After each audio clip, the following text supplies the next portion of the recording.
আপনার জীবনে কি এমন কখনো হয়েছে যে কোনো একটা মেয়ে আপনার প্রতিটি কাজের উপর নজর রাখছে? আপনি প্রোফাইল পিকচার বদলালে সে সবার আগে দেখে, আপনি স্টোরি দিলে ভিউ লিস্টে সবার উপরে তার নাম থাকে, এমনকি আপনি অনলাইনে এলেও তার মন সেখানে আটকে থাকে। কিন্তু অদ্ভুত ব্যাপার হলো, সে নিজে থেকে কখনো আপনাকে একটা মেসেজও করে না, একদম চুপচাপ থাকে, যেন তার ভেতরে কোনো এক অদ্ভুত দ্বন্দ্ব চলছে। আর এই নীরবতা আপনার মনে তৈরি করে হাজারো প্রশ্ন। আপনি ভাবতে থাকেন, সে যদি আমাকে দেখছেই, আমাকে এতটা খেয়াল করছেই, তাহলে একটা মেসেজ দিতে তার সমস্যা কোথায়? সে কি আসলে আমার কেয়ার করে না, নাকি সে চাইছে আমি মেসেজ করি কিন্তু নিজে থেকে নিজেকে আটকে রাখছে? আপনারা হয়তো অনেক সময় ভাবেন বা ইন্টারনেটে খোঁজেন যে মেয়েরা কেন মেসেজের রিপ্লাই দেয় না, কিংবা মেয়েদের ইগনোর করার সাইকোলজি আসলে কিভাবে কাজ করে। সত্যি বলতে আজ আমরা এই লুকানো মানসিকতার একদম গভীরে যাব। খুব সহজ ভাষায়, একদম আপনার আমার জীবনের গল্পের মতো করে বুঝব যে এই নীরবতার পেছনে আসলে কোন খেলাটা চলছে। যখন কোনো মেয়ে আপনার জন্য ভেতরে ভেতরে কষ্ট পায় বা আপনার প্রতি তার একটা দুর্বলতা থাকে, অথচ সে বাইরে থেকে একদম চুপচাপ থাকার ভান করে, তখন আসলে তার মনের ভেতরে দুটো জিনিসের খুব বড় একটা যুদ্ধ চলতে থাকে। এই যুদ্ধটা হলো তার হৃদয় আর তার ইগোর মধ্যে।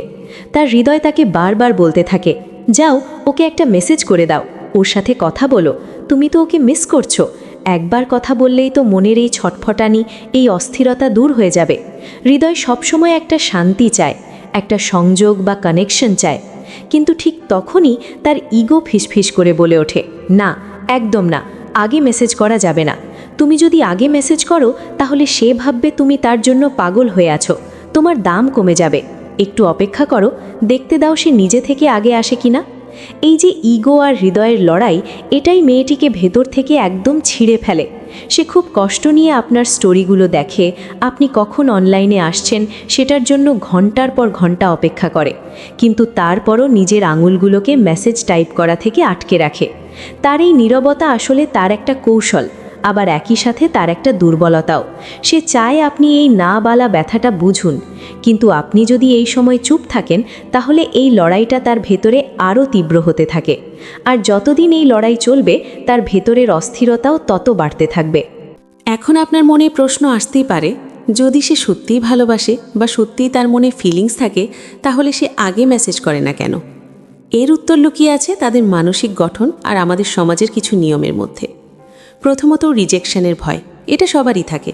মেয়েদের সবচেয়ে বড় ভয় হলো, যদি সে আগে মেসেজ করে আর আপনি যদি তাকে অবহেলা করেন, আপনি যদি ঠান্ডা গলায় কথা বলেন বা তার মেসেজটা ইগনোর করেন, এই অপমানিত হবার ভয় তাকে থামিয়ে দেয়। দ্বিতীয়ত, ইগো আর নিজের ভ্যালু কমার ভয়। ছোটবেলা থেকেই আমাদের সমাজে মেয়েদের শেখানো হয় যে ছেলেরা সবসময় আগে এগোবে, ছেলেরাই আগে প্রপোজ করবে বা মেসেজ করবে। তাই সে যখন নিজে থেকে আগে মেসেজ করার কথা ভাবে, তখন তার মনে হয় তার ভ্যালু বা গুরুত্ব হয়তো আপনার কাছে কমে যাবে। তৃতীয় কারণটা হলো অ্যাটেনশন টেস্ট বা মনোযোগ পরীক্ষা করা। অনেক সময় মেয়েরা ইচ্ছে করেই মেসেজ না দিয়ে শুধু দেখতে চায় যে আপনি তার এই নীরবতার পরেও তার সাথে যুক্ত থাকেন কিনা। আপনি কি তার এই সাইলেন্স সহ্য করতে পারবেন, নাকি আপনি নিজে থেকেই আবার তার কাছে ছুটে যাবেন? আর শেষ কারণটা হলো সোশ্যাল ইমেজ। মেয়েরা তাদের ইমেজ নিয়ে খুব সচেতন থাকে। তারা কখনোই চায় না যে আপনি ভাবুন সে আপনার পেছনে ঘুরঘুর করছে বা আপনার জন্য সে ডেসপারেট। তাই ভেতরে ভেতরে পুড়লেও সে বাইরে একটা শক্ত আবরণ তৈরি করে রাখে। এই যে এতগুলো ভয় আর শর্ত তাকে আটকে রাখে, এগুলো আসলে সাময়িক। এই নীরবতা অনন্তকাল চলতে পারে না। আপনি যদি ঠিকমতো পরিস্থিতি সামলাতে পারেন, তবে এই অস্থিরতাই একদিন তাকে আপনার দিকে ঠেলে দেবে। কিন্তু এখানেই আমরা, মানে ছেলেরা, সবচেয়ে বড় ভুলটা করে বসি। যখন দেখি মেয়েটি কষ্ট পাচ্ছে, আমাদের স্টোরি দেখছে কিন্তু মেসেজ করছে না, তখন আমরা এমন কিছু বোকামি করে ফেলি যা পুরো খেলাটাই নষ্ট করে দেয়। সবচেয়ে বড় ভুল হলো বোকা হয়ে যাওয়া বা ডেসপারেট আচরণ করা। যেই মুহূর্তে আপনি দেখলেন সে আপনার স্টোরি দেখছে, আপনার ডিপি চেক করছে, আপনি সাথে সাথে ভেবে বসেন, ও সে তো আমাকে মিস করছে, শুধু একটু ধাক্কা দিলেই হবে। আর এই ভেবে আপনি তাড়াহুড়ো করে তাকে মেসেজ করে বসেন। এটাই হলো আপনার পতনের সবচেয়ে বড় কারণ যেই মুহূর্তে আপনি মেসেজটা করলেন, সেই মুহূর্তেই আপনার পাওয়ার বা ক্ষমতা তার কাছে চলে গেল, তার ইগো জিতে গেল। এরপর আসে ওভার থিঙ্কিং বা অতিরিক্ত চিন্তা করা। আপনি নিজে কনফিউশনে ভুগে অস্থির হয়ে যান, বারবার চেক করতে থাকেন সে স্টোরি দেখলো কিনা, লাস্ট সিন কখন ছিল। তারপর বন্ধুদের কাছে গিয়ে জিজ্ঞেস করেন, দোস্ত ও তো আমার স্টোরি দেখলো কিন্তু রিপ্লাই দিচ্ছে না কেন? এই যে অতিরিক্ত চিন্তা, এটা আপনাকে মানসিক দিক দিয়ে দুর্বল করে ফেলে। আর মেয়েরা কিন্তু ছেলেদের এই অস্থিরতা খুব সহজেই টের পেয়ে যায়। তারা বুঝতে পারে যে আপনি কতটা ডেসপারেট হয়ে গেছেন। আরেকটা ভুল আমরা করি, সেটা হলো জোর করে মনোযোগ আদায়ের চেষ্টা করা। অনেক ছেলে ভাবে, আচ্ছা সেই রিপ্লাই দিচ্ছে না, তাহলে আমি এমন একটা স্যাড স্ট্যাটাস দিই বা এমন একটা স্টোরি দিই যেটা দেখে তার মনে কষ্ট হবে বা সে মেসেজ করতে বাধ্য হবে। ভাই, মনে রাখবেন, যে জিনিস খুব বেশি দেখানো হয় তার ভ্যালু এমনিতেই কমে যায়। আপনার এই মনোযোগ পাওয়ার চেষ্টা যত বেশি স্পষ্ট হবে, আপনার প্রতি তার রহস্য বা কিউরিওসিটি তত তাড়াতাড়ি শেষ হয়ে যাবে। সর্বশেষ ভুলটা হলো ভ্যালিডেশন দেওয়া বা তাকে বোঝানো যে আপনি তার জন্যেই বসে আছেন। যখন আপনি ইনডিরেক্টলি তাকে এই ফিল দেন যে তুমি আমার জন্য অনেক ইম্পর্ট্যান্ট, তোমাকে ছাড়া আমি থাকতে পারছি না, তখন তার ইগো আরও বড় হয়ে যায়। সে বুঝে যায় যে আপনাকে সে পুরোপুরি হাতের মুঠোয় পেয়ে গেছে, আর তখনই সে আপনাকে আর গুরুত্ব দেয় না। সত্যি বলতে, মেয়েটি কষ্ট পাচ্ছে তবুও মেসেজ করছে না, কারণ সে চাইছে আপনি অস্থির হয়ে আগে এগিয়ে যান। কিন্তু আপনি যদি এই ফাঁদে পা দেন, তাহলে পুরো নিয়ন্ত্রণ তার হাতে চলে যাবে। তাহলে এখন আপনার কি করা উচিত? যখন সে ভেতরে ভেতরে কষ্ট পেয়েও চুপ করে আছে, তখন আপনার হাতিয়ার কি হবে? এখানেই আসে আপনার ধৈর্য আর নিজের ওপর নিয়ন্ত্রণের আসল পরীক্ষা। প্রথমত, সাইলেন্স বা নীরবতাকে নিজের সবচেয়ে বড় অস্ত্র বানান। মনে রাখবেন, সাইলেন্স হলো পৃথিবীর সবচেয়ে শক্তিশালী ট্রিগার। আপনি যদি তাকে একটা মেসেজও না পাঠান, তাহলে মেয়েটির ইগো ভেতর থেকে কাঁপতে শুরু করবে। সে ভাবতে বাধ্য হবে, কি ব্যাপার, ও আমার পেছনে ছুটছে না কেন? ওর কি আমার প্রতি কোনো ফিলিংস নেই, নাকি ওর জীবনে অন্য কেউ চলে এসেছে? এই যে ভাবনাগুলো, এগুলো তার অস্থিরতাকে বহু গুণ বাড়িয়ে দেবে। দ্বিতীয় কাজ হলো নিজের এনার্জি নিজের ওপর ইনভেস্ট করা। তার দিকে সারাক্ষণ মনোযোগ না দিয়ে নিজের জীবনের দিকে ফোকাস করুন। জিমে যান, নিজের ক্যারিয়ার নিয়ে কাজ করুন, নতুন কিছু শিখুন, বন্ধুদের সাথে ভালো সময় কাটান।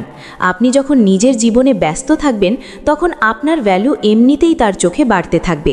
সে দেখবে যে আপনি তার ওপর নির্ভরশীল নন, আপনি তাকে ছাড়াও ভালো আছেন। এটাই তার মনে সবচেয়ে বড় ধাক্কা দেবে। তৃতীয়ত, একটু রহস্য বজায় রাখুন। আপনি যদি তাকে স্টোরি দিয়ে কিছু বোঝাতেও চান, সেটা যেন খুব স্বাভাবিক হয়। আপনার জীবন যে খুব ইন্টারেস্টিং সেটা বুঝুক, কিন্তু আপনি যে সেটা তাকে দেখানোর জন্যই করছেন, এই প্রমাণ তাকে কখনোই দেবেন না। কারণ মেয়েদের হৃদয় সবসময় কৌতূহল বা কিউরিওসিটি দিয়ে সবচেয়ে বেশি টানে। সবশেষে, সেলফ কন্ট্রোল আর ডিট্যাচমেন্ট।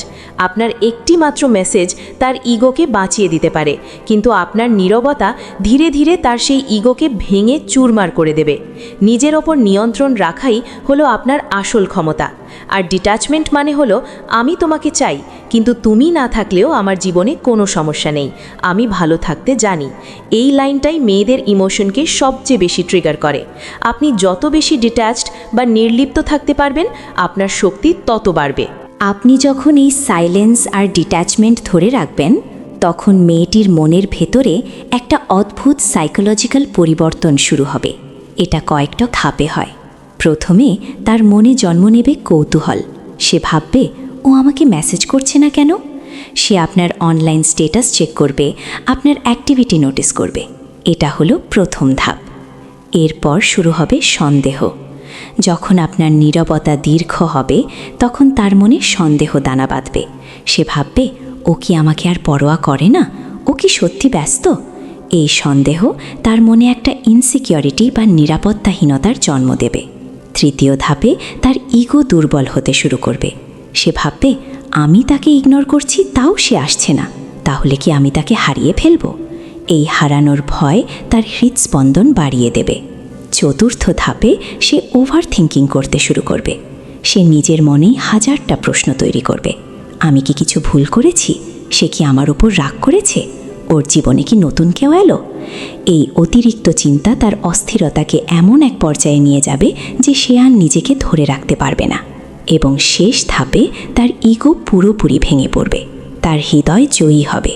অস্থিরতা এতই বেড়ে যাবে যে সে আর সাইলেন্স সহ্য করতে না পেরে বাধ্য হয়ে আপনাকে মেসেজ করবে।